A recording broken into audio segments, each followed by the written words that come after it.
Hey there. I'm excited to announce this to you today. This is what you've been waiting for in your spiritual quest. This is something I've wanted to do for a long time, and I'm finally ready to announce it that it's ready to go. It's the Grief to Growth Community Circle. Now, this is a sanctuary where like-minded souls are united in their journey through grief and towards personal transformation. It's more than just a place. It's a beginning. It's a commitment to growth and understanding. Here you're finding not just a community, but you're entering a circle of trust and depth. You're going to engage with interactive coursework. You'll dive into exclusive podcast episodes and partake in discussions that illuminate the path from mourning to empowerment. This is a realm where every question is honored and every individual's journey is validated. To be part of this exclusive circle, visit us at grieftogrowth.com/community or look for the chat icon at the bottom of every page on the main website. Remember that entry is a privilege because I want to ensure that every member is as dedicated and genuine as you are. You must apply to join, but the journey within is worth every step. So go ahead and join us today. Check it out, grieftogrowth.com/community, and I look forward to seeing you there. Hi there. Welcome to Grief to Growth podcast. Your host is Brian Smith, spiritual seeker, best-selling author, grief survivor, and life coach. Brian believes that the worst tragedies of life provide the greatest opportunity for growth. Brian says he was planted, not buried, and he is here to help you grow where you've been planted by the difficulties in life. In each episode, Brian and his guests will share what has helped them to survive and thrive. It is his sincere hope this episode helps you today.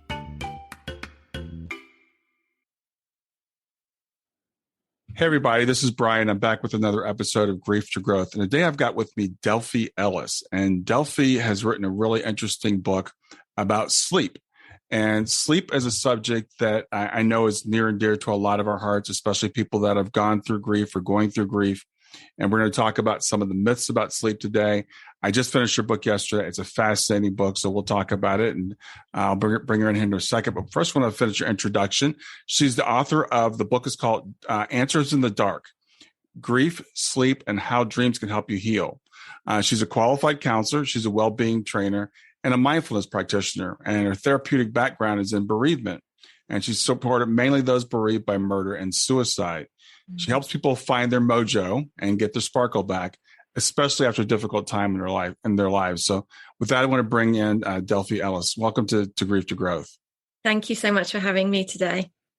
As I was saying, Delphi, I know this is a topic that's near and dear to a lot of our hearts. A lot of us are going through grief now for various reasons. We're going to talk about what are some grief events that can cause that. But what got you interested in dealing with sleep and dreams?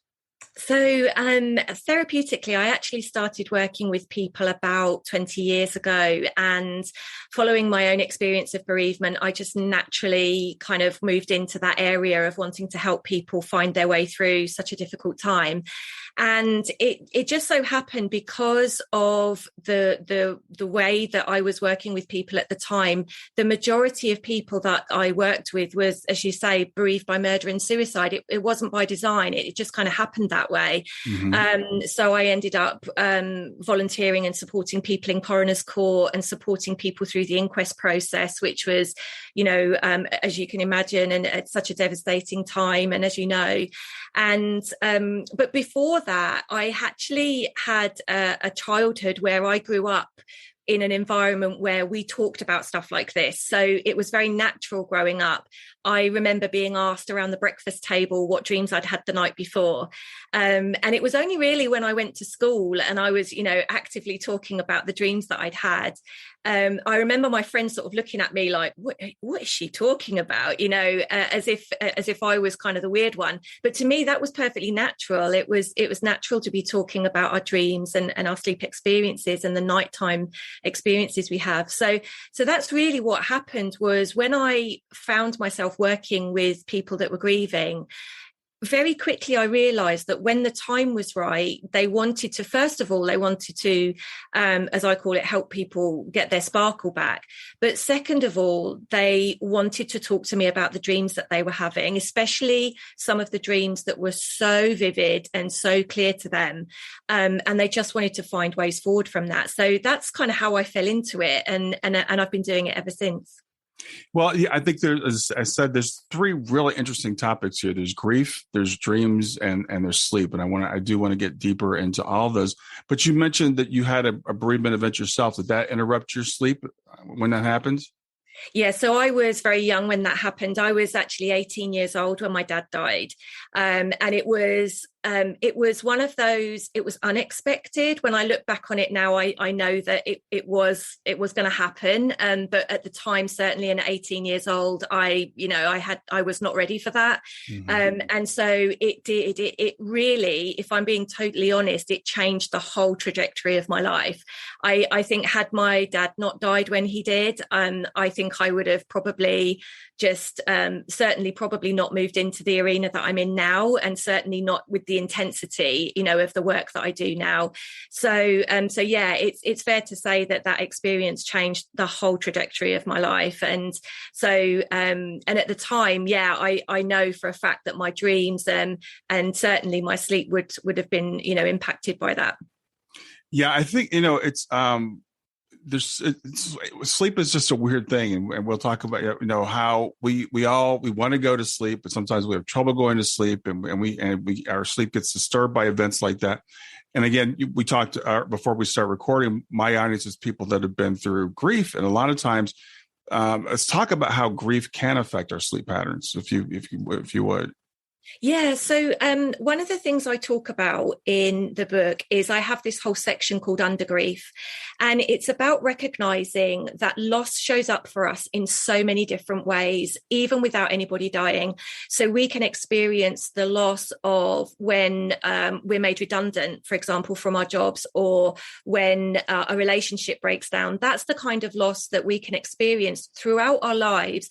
But because generally speaking, and certainly in the UK, experiences like that just aren't recognised as grief. They're seen as these everyday experiences. We just keep calm and carry on and try and navigate our way forward without there being any impact. But of course, that's not the case. The one of the things I talk about is how grief often rests underneath awareness.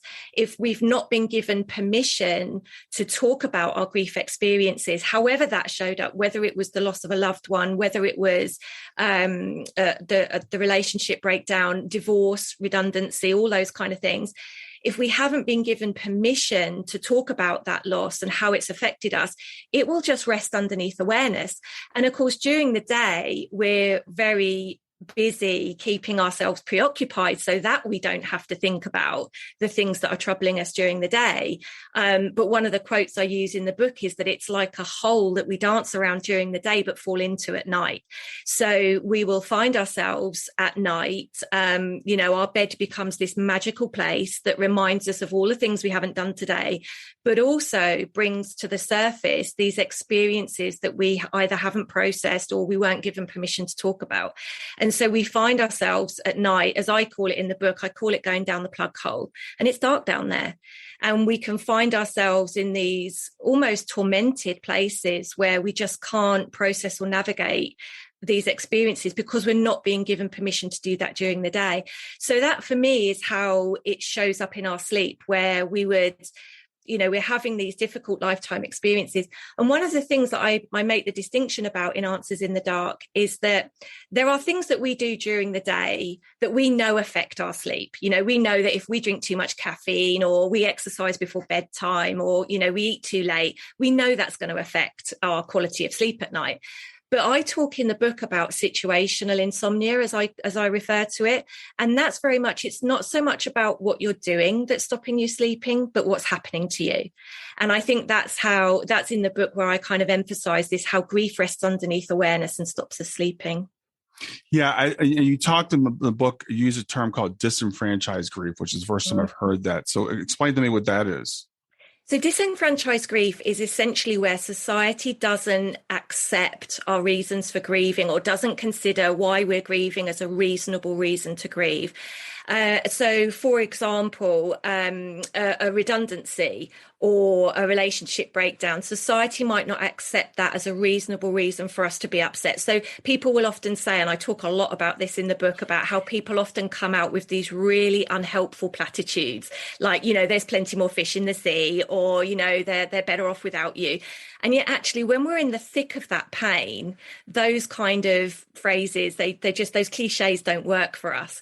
But yeah, disenfranchised grief is very much about what society deems to be unacceptable reasons to grieve, and yet they're all valid. And I make this point in the book that all grief is valid. There may be different experiences of grief, and sometimes we might compare our experiences of grief to someone else's. Sometimes that can be helpful, sometimes not. But an example of disenfranchised grief that more and more people are recognizing is the death of a pet. So when a beloved dog dies that's been part of the family for 15 years, I've heard so many people have said to me that they've been met with this wall of, but it's just an animal.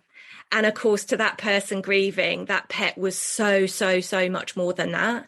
And so that's an example of disenfranchised grief and how it shows up where, I've known of people in the LGBTQ community where, a woman's wife has died and her family have, said really unhelpful things to her, like, well, at least now you can have a proper marriage, because they didn't accept the marriage that she had before. And so that's an example of how these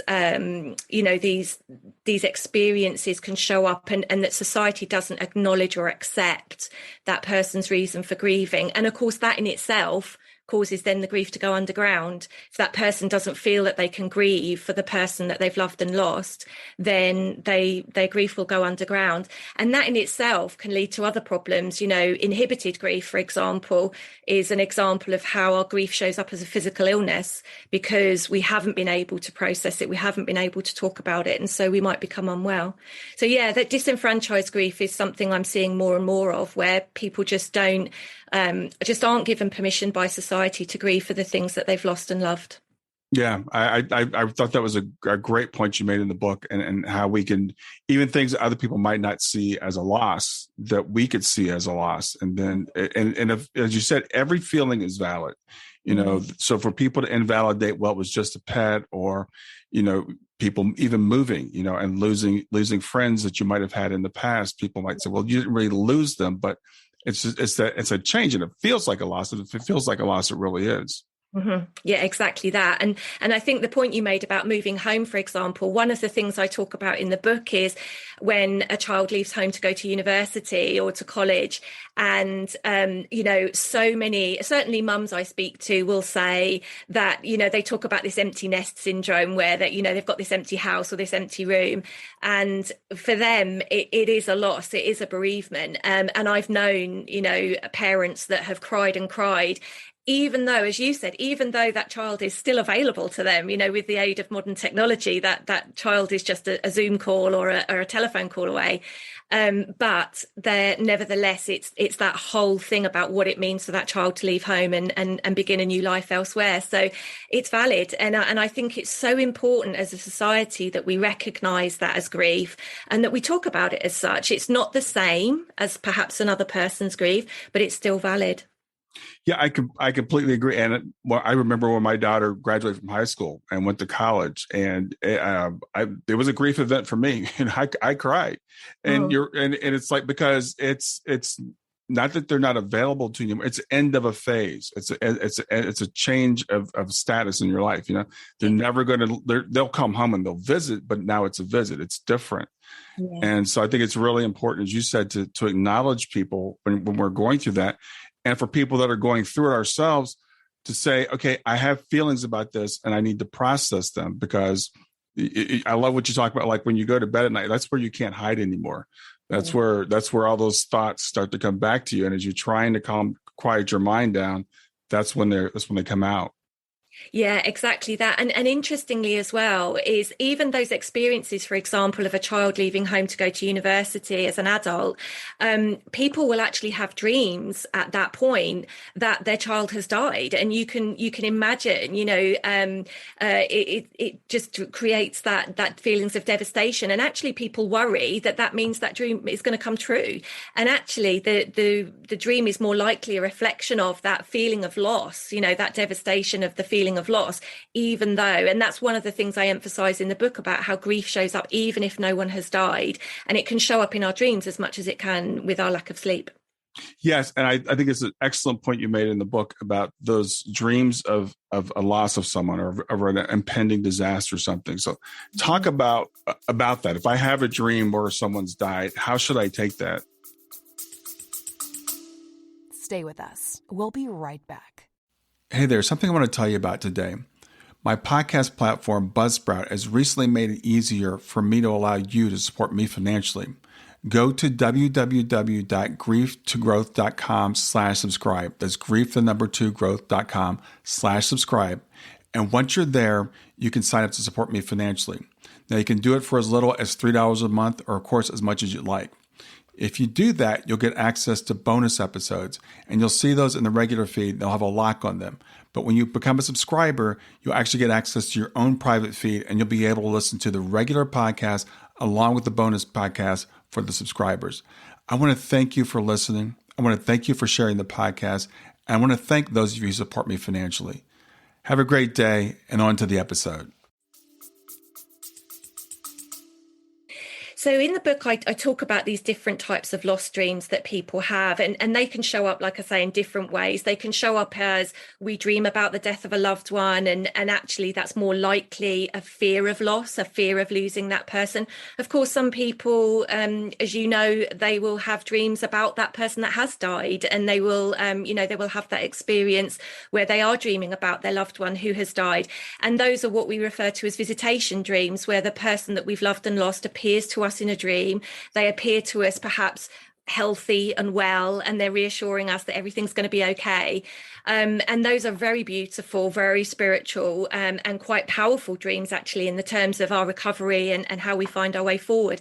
So death dreams can show up in many different ways. And the most traditional meaning of a death dream, i.e. dreaming about someone that hasn't died, but we're dreaming that they've died, is about change, and it's about recognizing change and how it shows up. So for many people, if they're having a dream about a loved one that they really care about and they've dreamt that that person has died, then I hope to reassure them that often it's more about change and recognizing those changes than it is about anything that's likely to come true or anything that's likely to happen for them. That's not to say that people don't have dreams that come true. I've spoken to many people who have, but at the same time, death dreams in particular, they're more often recognizing those changes that we're navigating, even without anybody dying.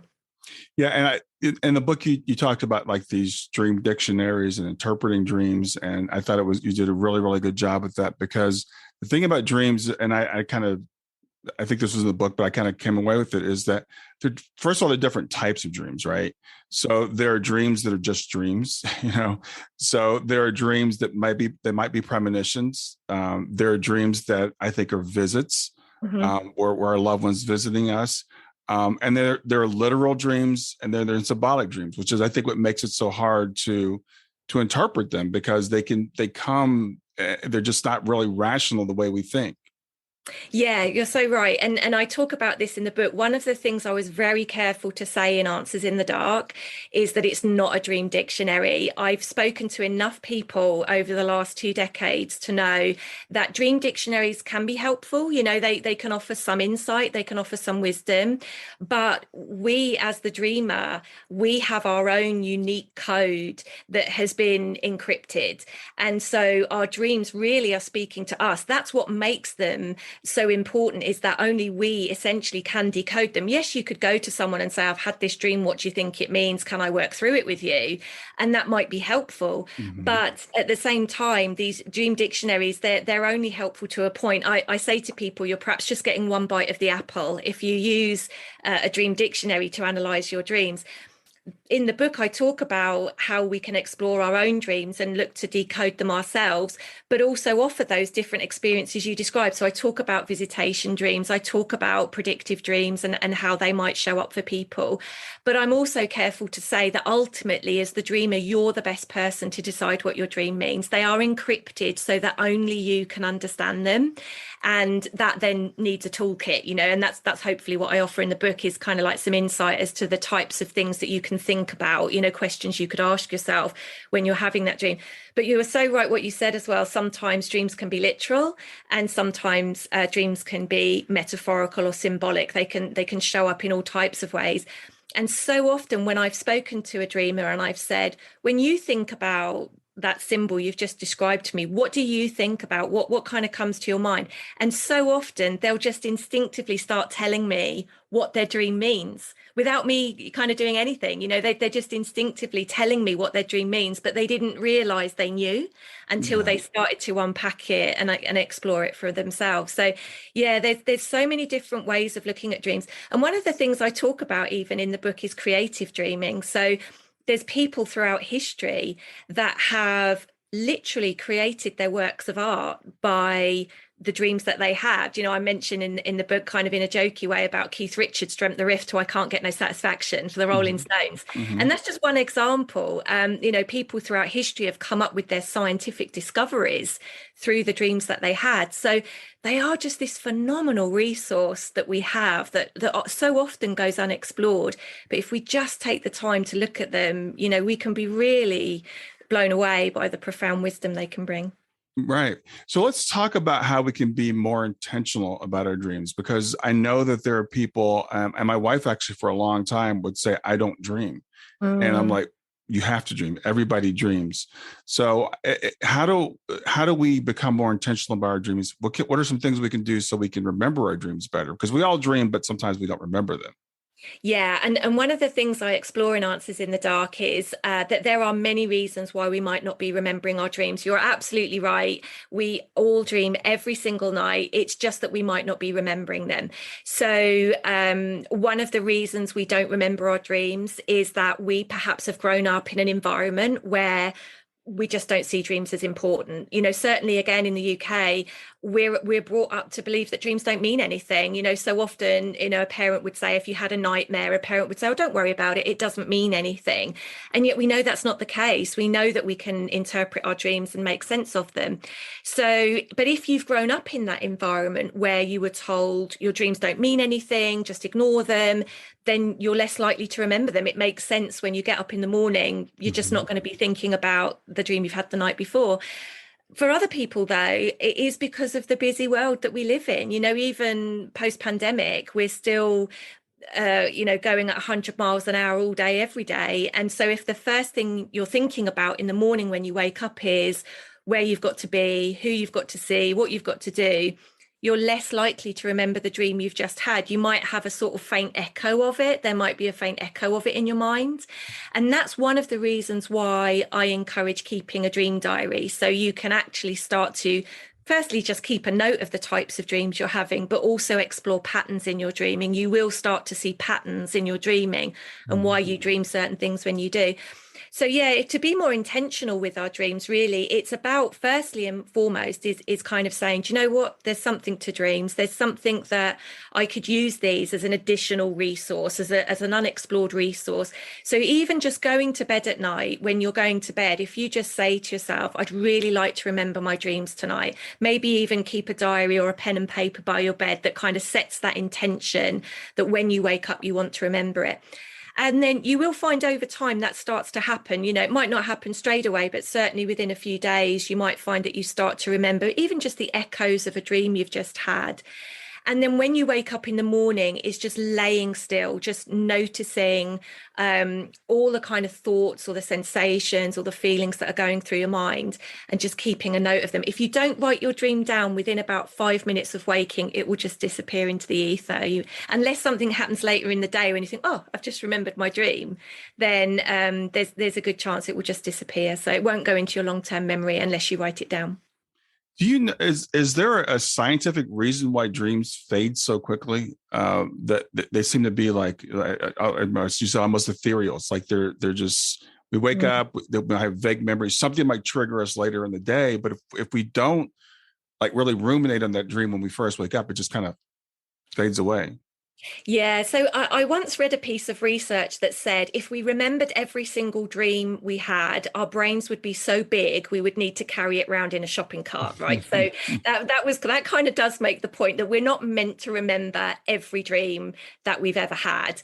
But at the same time, I do think that there is something to be said for paying attention to them, when they are particularly noisy or when they're trying to get our attention. So an example of that is recurring dreams. People will often have a recurring dream over their lifetime, or certainly during periods of stress. And so that's where those dreams will kind of start to get our attention, and we might decide that we want to explore them. But yeah, I don't think we're designed to remember every single dream that we had. But I think certainly the ones that are important, they're worth exploring and maybe pushing into longer term memory by writing them down and exploring them in a bit more detail. Yeah. And I also think it's interesting that, we said dreams are unique, and dreams they can be situational, and we each have our own language, our own dream language, but there are some common dreams, and you talk about some of those in the book. So explain, because people that haven't studied this may not realize that the dreams I'm having are similar to dreams other people have.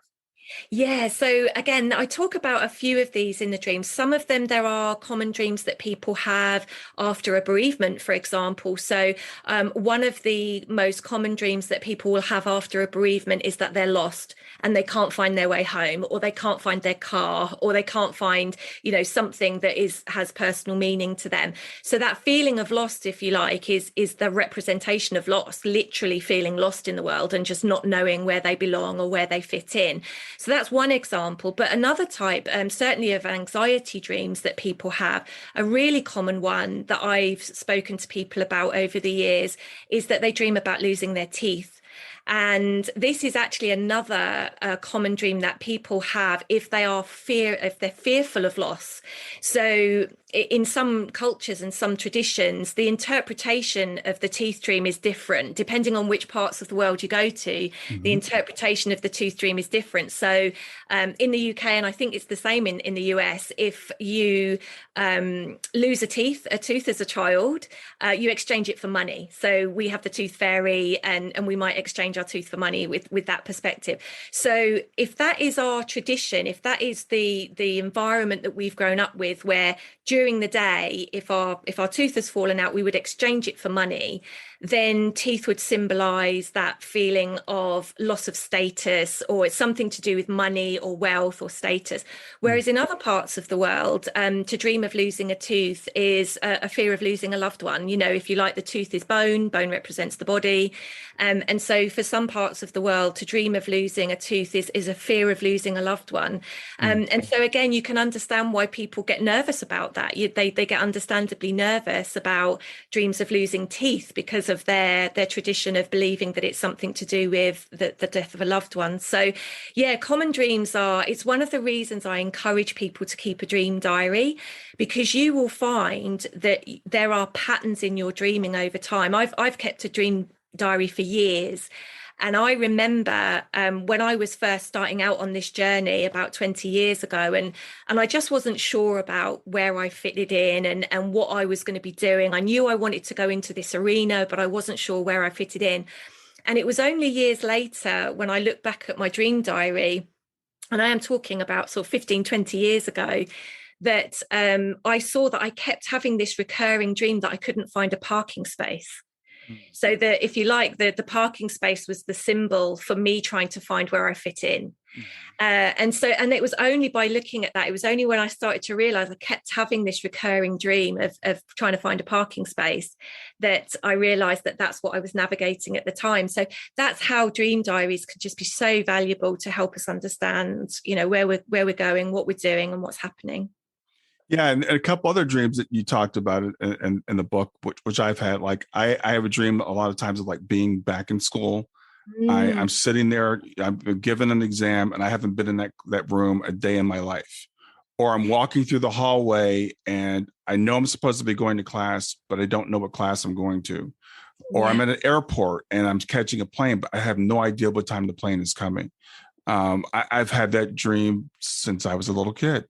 Yeah, I know, it's fascinating. And again, this is where the dream diary can be really useful, because often people find, especially where they've had a recurring dream that they've had their whole life, so since school, they will be able to notice that there's a pattern to it. So sometimes people will find that they have the dream that they're back at college taking an exam that they weren't ready for. So they've arrived, as you said, they're in the classroom, they don't know why they're there, they don't know what they're studying for. Then they're told that they've got an exam that they just weren't ready for.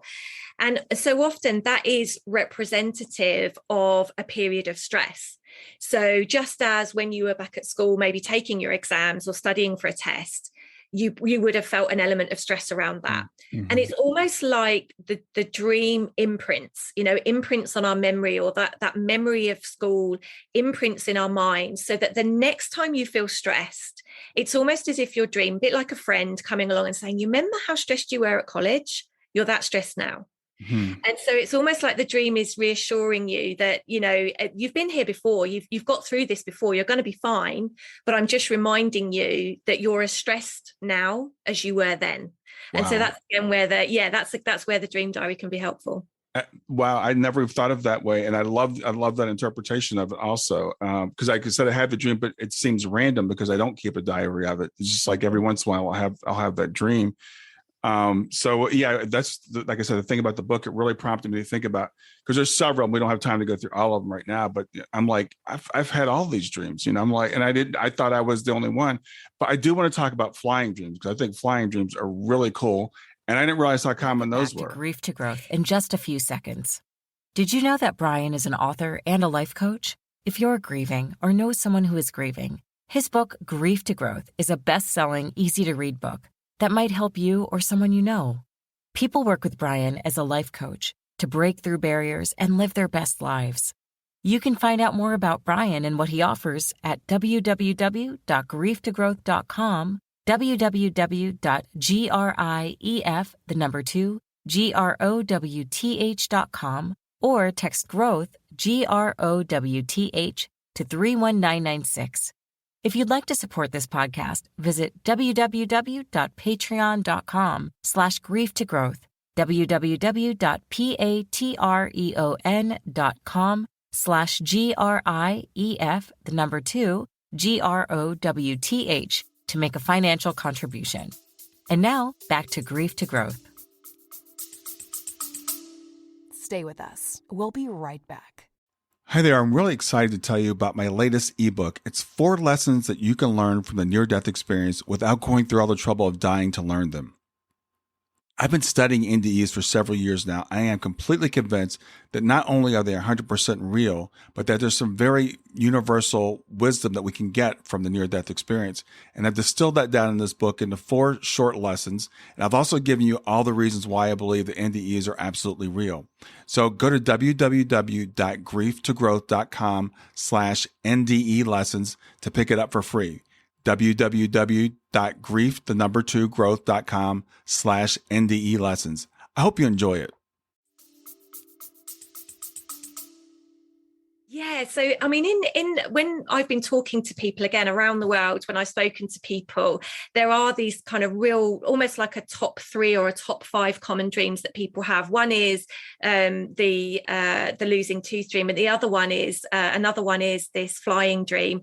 And what's been so interesting about the flying dream, when I've spoken to people, I don't know, when you have your flying dream, how are you flying in your dream? What does it look like? Well, the way you describe in the book, it's more like Superman, but it's kind of like, or sometimes it's not even flying, it's just like floating. Like I'll be like in a crowd of people and I'll just rise up about 20 feet in the air and just kind of move along.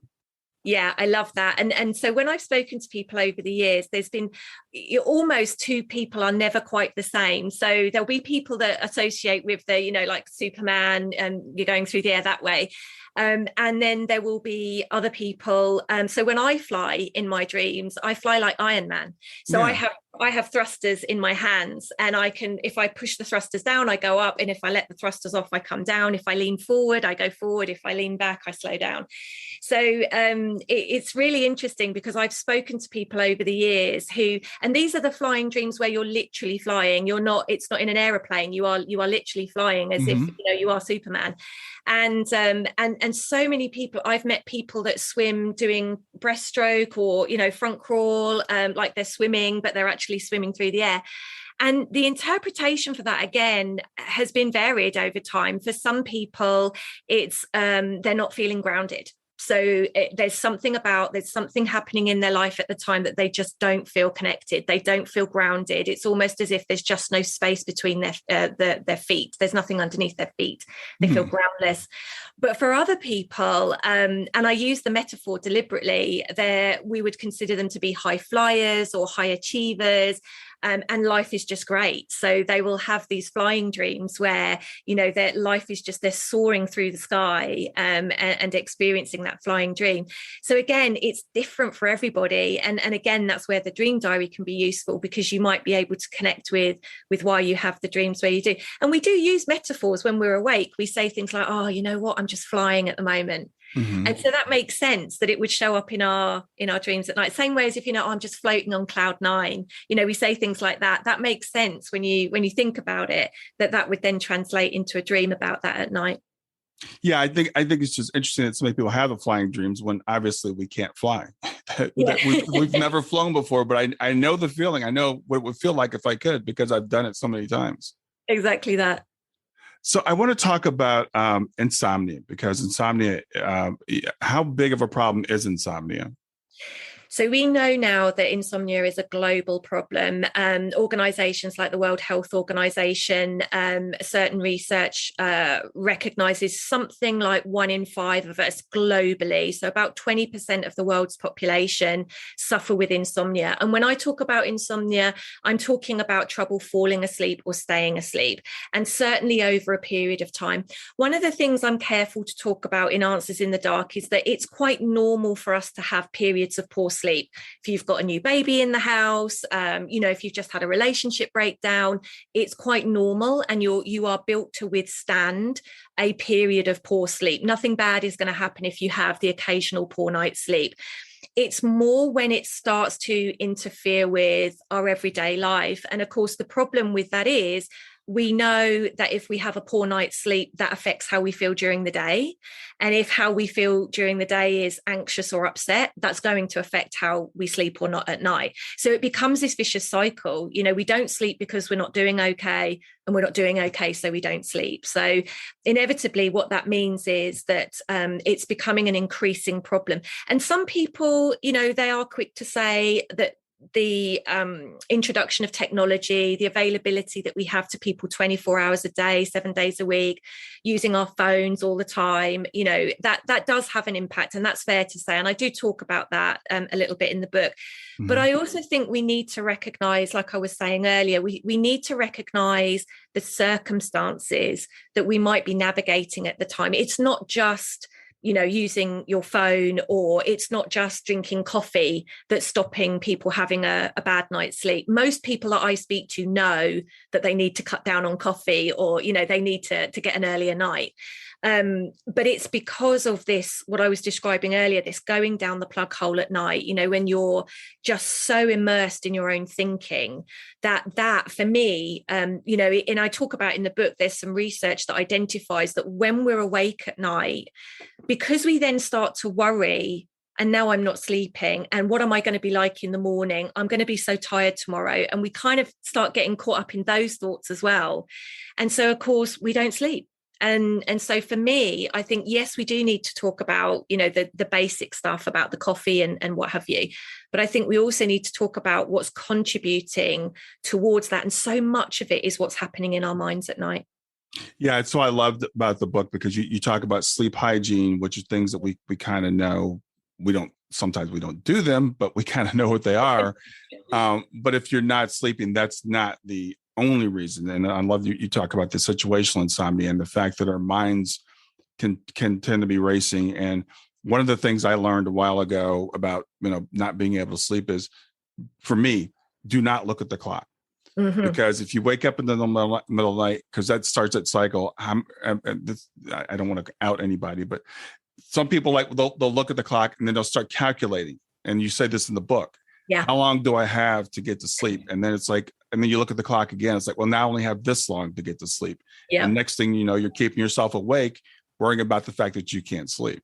Exactly that. And it's in the book, I explore these three big myths of sleep. And one of the myths in the sleep is that I talk about how we are just fixated with time as humans now in the 21st century. We are fixated with time, and specifically, we hate wasting time. So I talk about this in the book, I've genuinely known people who have said to me that they woke up in the middle of the night, they couldn't get back to sleep. And so they've cleaned their entire house, or they've done their ironing or something, because they don't want to waste time. And so trying to encourage people that actually, firstly and most importantly, it's quite natural to wake up in the middle of the night. Your brain is wired with this lovely sentinel reflex that is almost like a bodyguard, that's just kind of, you wake up in the middle of the night and your brain is just saying, everything okay? Yep, everything's fine. And then you should just be able to go back to sleep. But because, like you were talking about, like it says in the book, we get caught up in this, oh no, it's this time and I'm only going to get, X amount of sleep. And then we start to calculate it. This idea that we need 8 hours is just such a myth, because everybody is different. Some people need 6 hours, some people need 9 hours. If you're poorly, if you're sick, you're going to need more sleep.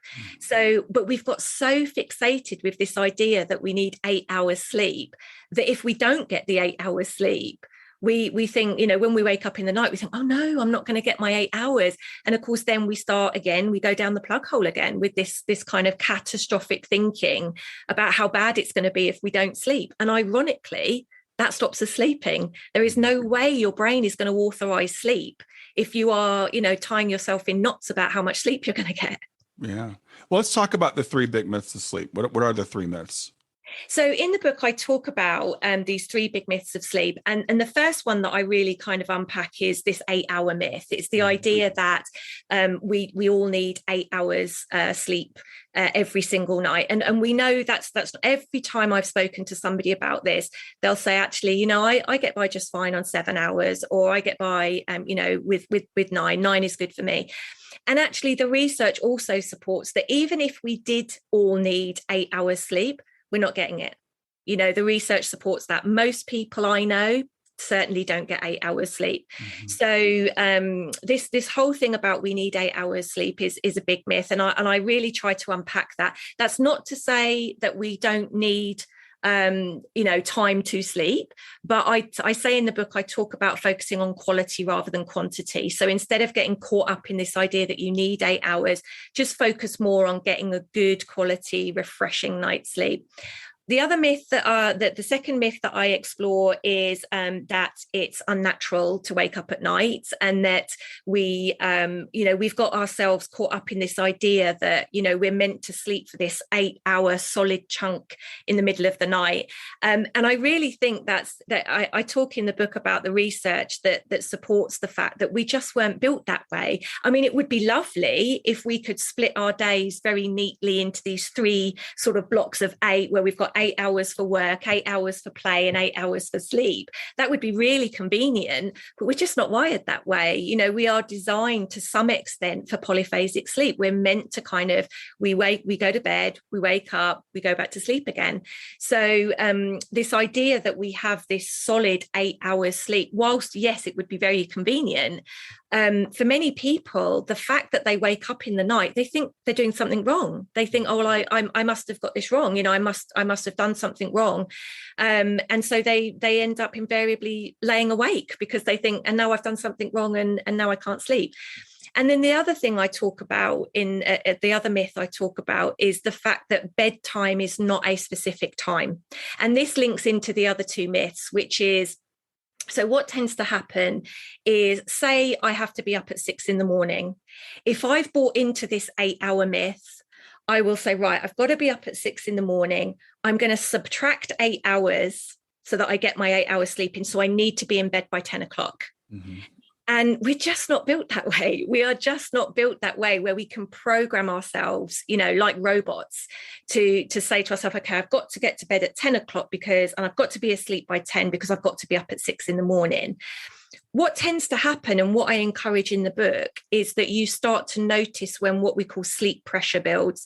So that is when you start to feel sleepy, your head starts nodding, your eyes start drooping. That is essentially when it's time to go to bed. So often when I say to people, when do you go to bed? They'll say to me, 10 o'clock, 11 o'clock, 1:30, whatever. Mm-hmm. And yet actually the answer I'm looking for is when I'm sleepy. That's when we should be going to bed. And so that's not always easy. Of course, people work shifts. I speak with police officers and paramedics, and they tell me that that's not easy when you've got to work a night shift. But nevertheless, that's another reason I talk in Answers in the Dark. I talk about power naps and the power of naps as well, and how you can kind of refresh yourself if you're working shifts and things. So yeah, those are essentially the three big myths. The 8-hour myth is just ditch the myth. If you think that everybody is different, focus on quality rather than quantity. Kind of get used to the idea that you may well wake up in the middle of the night. And if you do, that's natural. That's your brain working. You can just roll over and go back to sleep. Try not to indulge the commentary that you've done something wrong to wake up. Mm-hmm. And then the third thing is, just go to bed when you're sleepy, rather than thinking, okay, I've got to be up at 6 a.m. I'm going to work back 8 hours and be in bed by 10. Because you might find that you're wide awake at 10 o'clock. That might not be your natural sleep time. Yeah, I think that's great. But you did touch the fact that we are so driven by the clock, right? Mm-hmm. So if I might not get sleepy till midnight, but I know I have to be up at 6. So that's going to put a stress on me. But I want to something that I got out of the book that I thought was I've heard about sleep cycles all my life, and I knew that we go through these different sleep cycles. But let's talk about sleep cycles specifically and why that might be why we wake up during the night, because I never heard it put that way. Yeah, so in the book, I refer to sleep a bit like a bus. And essentially, if you don't get on the bus when it comes round, so in other words, when you feel sleepy, you will miss the bus. You'll push through it. And so you'll then find that you're not sleepy again for another hour and a half or so. And the sleep cycle, the way it works, it is shorter in children. For children, it can be, 45 to 60 minutes.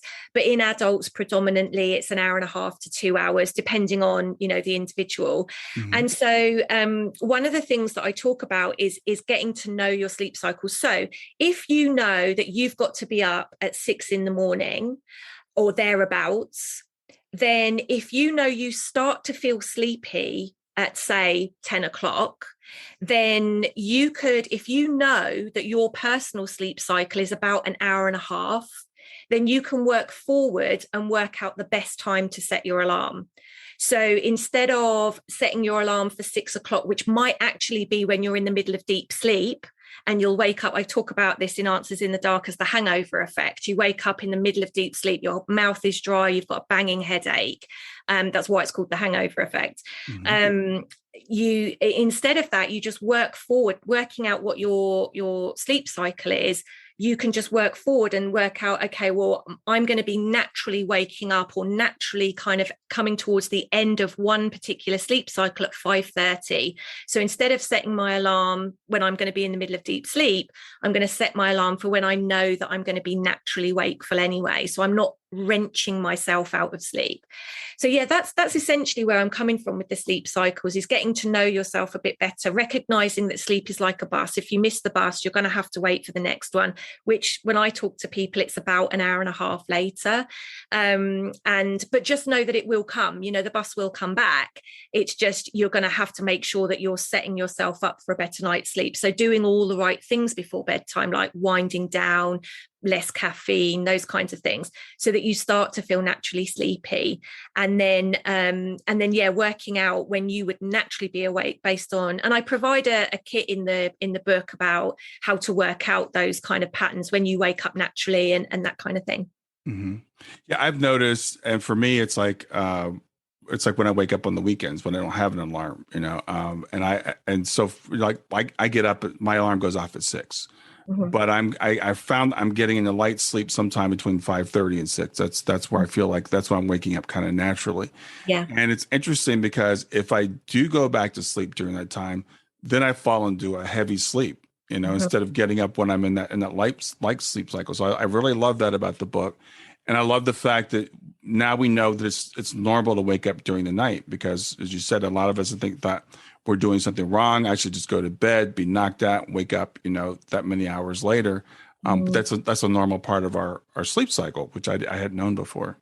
Yeah. So when we come to the end of our sleep cycle, we are naturally moving into a sort of a wakeful period. Some people don't even know that they've done that during the night. Some people will wake up in the morning and say, gosh, I had, a great 8 hours sleep last night, not realizing that they will have entered these wakeful periods just the night. They just don't remember it. Right. But for some people, of course, they do. They know that they woke up in the night. They remember that they woke up in the night.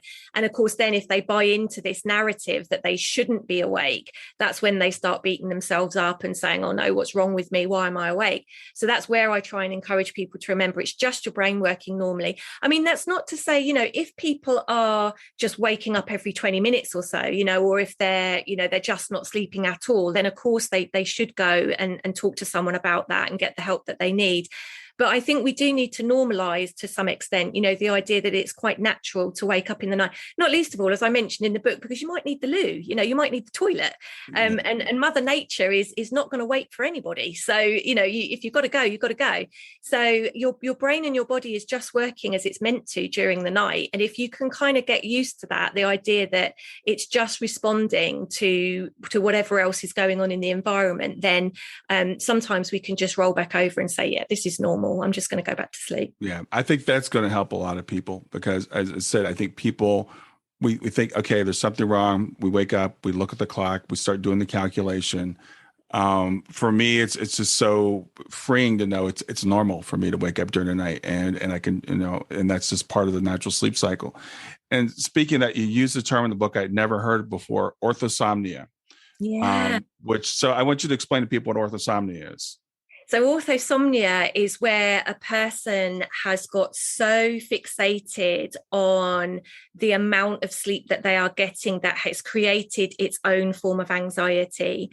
So this is where people, for example, use sleep trackers that are attached to their wrist, and then they will wake up in the morning and they will look to see how much sleep they got, when they woke up, whether or not it was deep sleep, whether or not it was light sleep.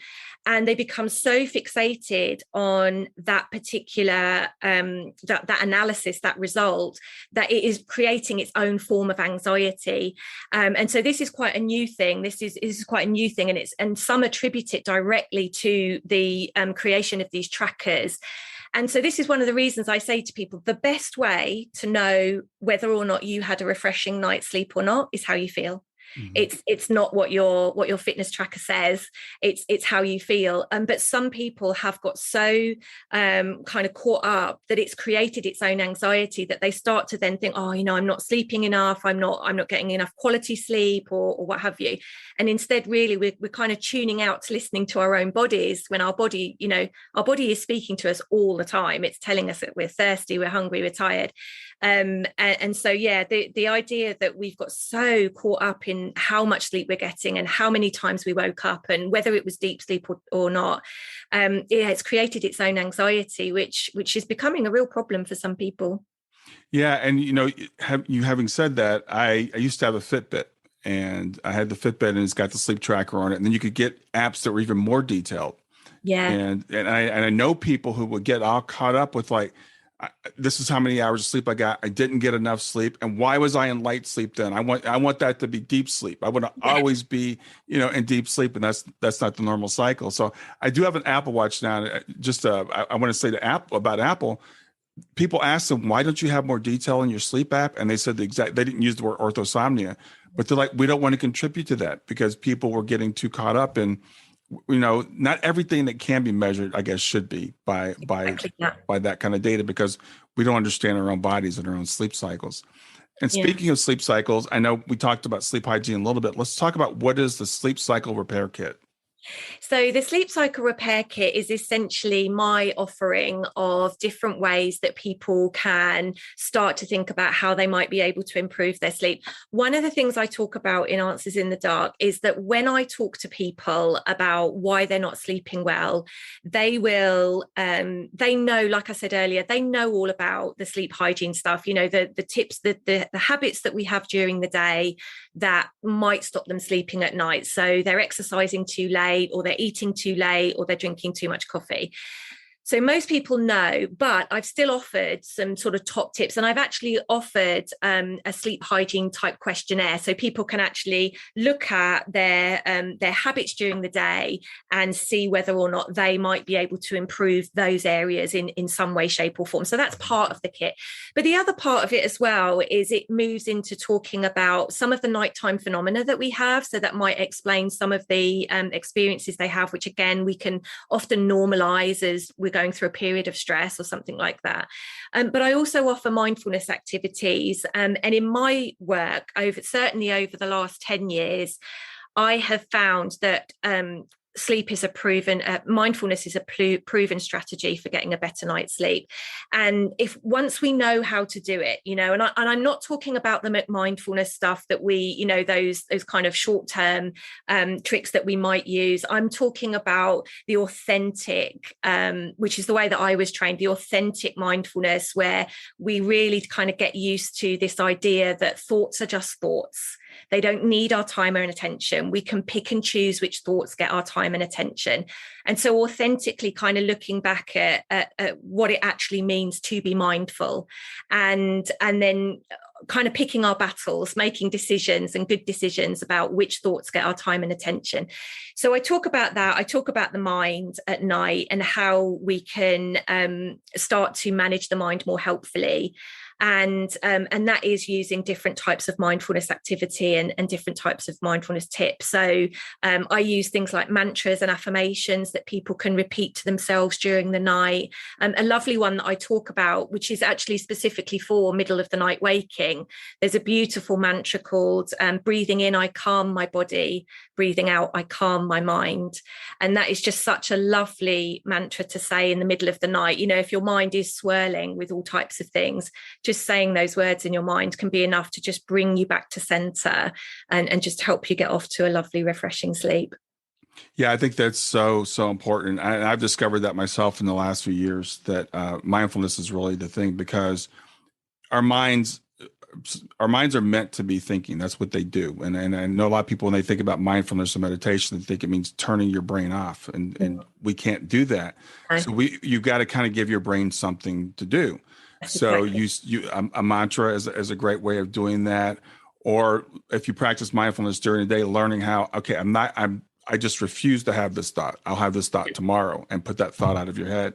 I was I hurt my hip a couple of weeks ago. I was in a lot of pain. I was trying to fall asleep, and the pain was just, I couldn't get comfortable. And so I finally just decided to really focus on the pain. This is kind of a different way of doing it. Instead of taking my mind off the pain, I really focused on the pain and what the pain really was. And then it started to fade. It was still there, but it wasn't all consuming. And then I said, okay, now that I've done that, I'll switch my mind to something else. And I was able to fall asleep. And it was really cool. It's amazing, isn't it? Yeah, it's amazing. It seems so counterintuitive to say, well, I'm going to focus on this thing that's really hurting me. And this is what I say to people, and it's the same with emotion. Whether we give the feeling a name or not, it's there anyway. Right. So one of the things I talk about in the book is that mindfulness is about managing the mind. It's not about clearing the mind. It's about managing and taming the mind and bringing it back home. My teacher said to me, a mind that is homeless is going to be distressed. Anything that's homeless is going to be distressed. Mm-hmm. So we just need to bring the mind back home. And one of the ways of doing that, like you said, is just bringing our attention and just focusing on that feeling, but without getting caught up in the commentary about it. So whether it's physical or emotional pain, we just notice that it's there, but without getting caught up in the commentary about why it's there. So whether it's physical pain, like you said, and I totally get it, for people that would be saying that feels totally wrong to totally focus on that pain that I'm experiencing right now. But that's why I say to people, you're not focusing on the why the pain is there. Right. You're noticing that on the fact that the pain is there, because it's there anyway. Right. Whether you acknowledge it, whether you give it a name, whether you focus on it or not, it's there anyway. So it is that whole thing about, there's an element of acceptance to it. There's an element of recognizing and acknowledging it's there, but then giving ourselves permission to not get caught up in that dialogue about why it's there. So the way I describe it in the book is it's about becoming the observer of what's happening to us rather than the participant. Yeah. And then another technique that I've used is like, okay, so you're in the night and you're thinking about what you need to do the next day, because we all do that. We go to what we should have done before. We go to what we need to do the next day, and I just tell myself, okay, what can I do about it right now? And the answer is always nothing. Nothing. So then just let it go. So these are ways that we can use to control our mind, because for most of us, it's like our minds are just running around doing what they want to do. And especially when we turn off the lights and close our eyes, they go crazy, and we're kind of chasing them around. Yeah, it's exactly that. And it is, I say this, to people, that your mind just wants, very much as you said earlier, your mind just wants something to do. And if you don't give it something to do, it will remind you of an argument you had 20 years ago that you wish you'd said something different, or you'd approached it differently. And it's always, I actually have a chapter in Answers in the Dark. I have a chapter called The 4 a.m. Mystery. Yeah, I'm just going to bring that up. Yeah, it's this whole thing about, people will say to me, why am I awake in the middle of the night? And again, I say to people, rather than focusing on the why, just notice on the what, the fact that you are awake and what you can do to then help you fall back to sleep, whether it's mindfulness, whether it's using a mantra, however you want to define it. But yeah, it is that whole thing. And of course, because we find ourselves awake at 4 a.m, that whole narrative starts again about, well, why am I awake? What woke me up? What's going on? Why can't I sleep? I'm going to be so tired in the morning. I'm not going to be able to concentrate.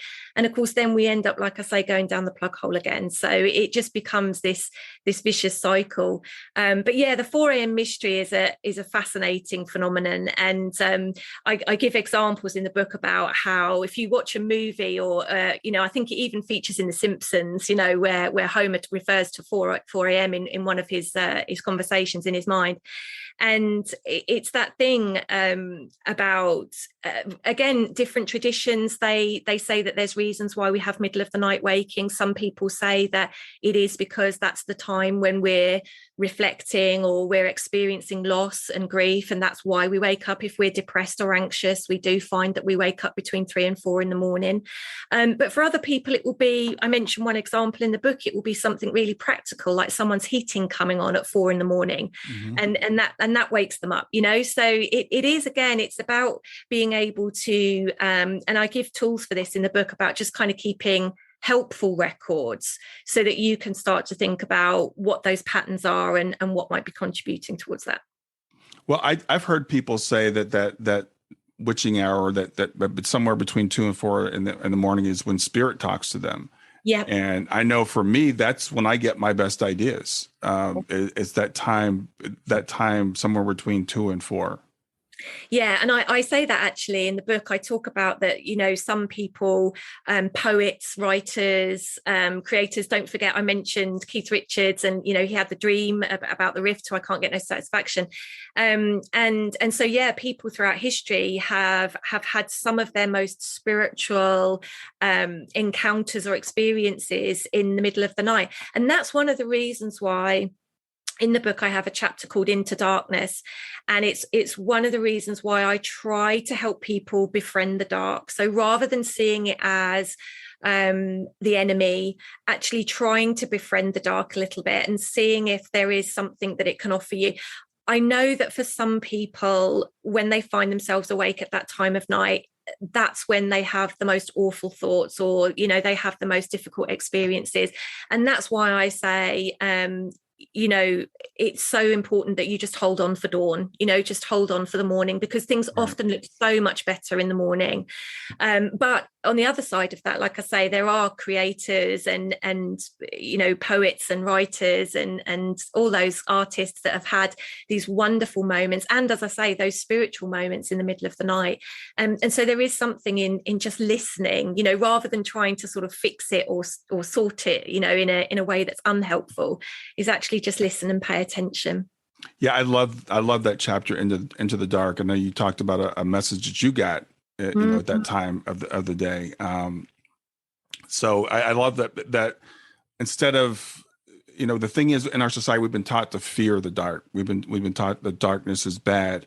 And I love the name of your book, Answers in the Dark. I love that chapter, Into the Dark, because we can learn to embrace it as a time of rest, a time of maybe even creativity, a time where new things can be born. and a time where, magical things can happen, like what happened with you. Yeah, absolutely. I talk about my own experience of that in the book. And to be honest with you, I think most of us, I was talking to a lady recently who said that she hadn't appreciated before that nighttime just brings this beautiful quiet and stillness that we can really just appreciate, even if we're not having profound moments of wisdom. In a world that just doesn't stop, there is something quite powerful about appreciating the stillness and the quiet of the middle of the night. I mean, if you're someone that, quiet makes you nervous anyway, then it's going to be harder. Mm-hmm. But if we can learn to appreciate the stillness and the quiet that nighttime can bring, then I think we will find those answers. We can work towards them. And for me, one of the things I talk about, and I think it will surprise people, is that one of my particular answers was actually a person that reached out to me in the middle of the night. It wasn't a dream in that moment, in that particular moment. It was a person that reached out to me in the middle of the night with a poem that I really, really needed to read. But yeah, for other people, it may well be that they wake up with a dream, or they wake up with a profound insight, or like you said, they have a spiritual experience in the middle of the night where they feel connected to the universe. They feel as if they're part of it, and they feel connected in that way. So yeah, there's definitely something to be said for reaching into the darkness. Well, it reminds me, I'm just thinking about my daughter when she was a little kid. She said, "I hate sleep. It's such a waste of time. I wish I had never had to sleep again." Of course, now she sleeps all the time. She's 25. But the thing is that scientifically, I think it's fascinating that our bodies have to shut down, that our bodies need that break. And you talked about in deep sleep, that's when our bodies do all the repairs and stuff. We know we need to dream. We know that people that don't dream go insane. I mean, literally, you cannot survive without dreaming. Mm-hmm. So my personal take on it is, we're spiritual beings in these bodies having this human experience. Mm. We can't stand it 24/7. We need that break. And some people say that that's the time when we visit the other side. Every night when we're sleeping, that we're visiting the other side. So whether you believe that or not, or whether you just really take the night as a time to reboot, our computers can only run for so long, then they have to be rebooted, and the human body needs that. So I love this idea of embracing that, and I know for me, when you're in grief, this is really ironic. A lot of times you look forward to that escape. You look forward to being able to close your eyes and shut down. And that's when you can't do it.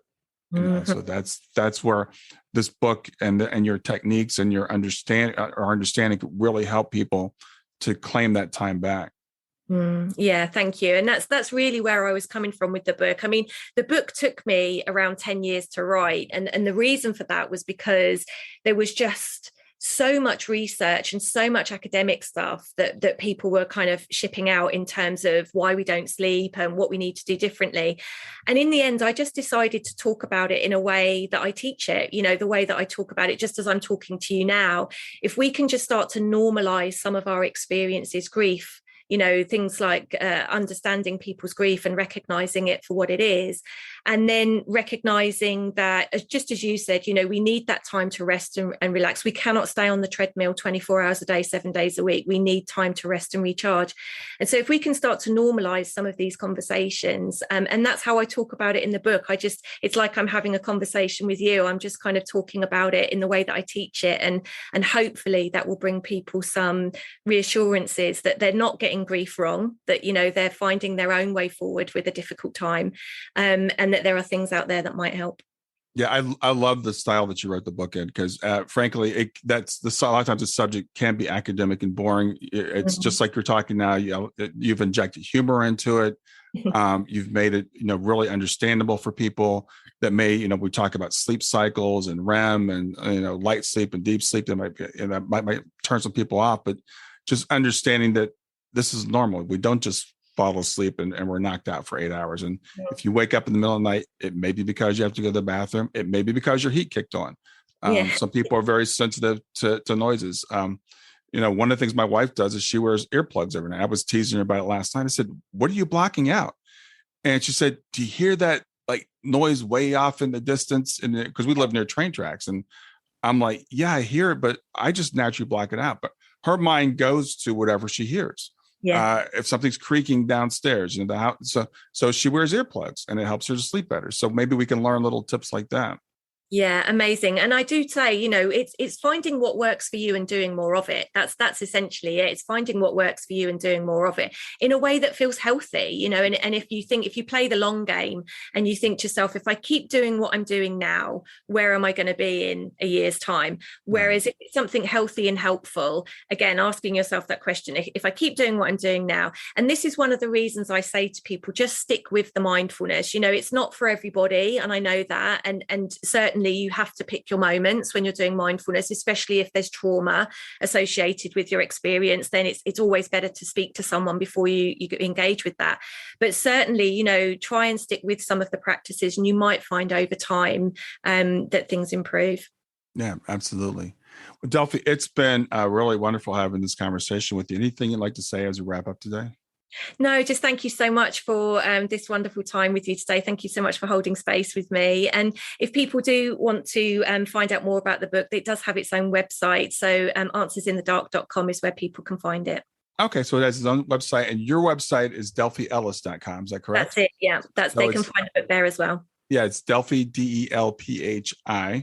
And Ellis is Ellis. I do recommend the book. I think it's available, and I got a pre-release copy. Is it out yet? Yeah, so it's out tomorrow. So okay. It's on Amazon and it's on other stores as well. So yeah, it should be out tomorrow. Well, I'm recording this on May 26th, which is my birthday, by the way. May 26th, 2022. So by the time you hear this, audience, it will be available on Amazon, and I do highly recommend it. Thank you so much. All right, Delphi, thanks. Have a great rest of your day. Thank you, and you. Thanks for listening to Grief to Growth. Brian hopes that you find this episode helpful and will come back for future episodes. Brian's best-selling book, Grief to Growth, Planted Not Buried, is a great resource for anyone who is coping with grief or knows someone who is. If you enjoy the podcast and would like to support it, there are 3 things you can do to help. The first is to share the podcast with someone that you think it will help. The second is to go to iTunes, rate, and review the episode. The third way you can support the podcast is by becoming a patron. Head over to www.patreon.com/grief2growth. That's patreon.com/grief, the number 2, growth, and sign up to make a small monthly donation. Patrons get access to exclusive bonus content and knowledge that you are helping to spread the message of grief to growth. For more about Brian and Grief to Growth, visit www.grief2growth.com. Hi there. I hope you enjoyed this latest episode of the podcast, and I'd love to hear your thoughts. What questions came up for you? What did you like about it? What didn't you like about it? I invite you to visit us at grieftogrowth.circle.so. That's grief, the number 2, growth.circle.so to continue the conversation with me and with other listeners. It's a space to sound off, to share reactions, and to go deeper into the topics from the show. I look forward to chatting more, and I hope to see you there.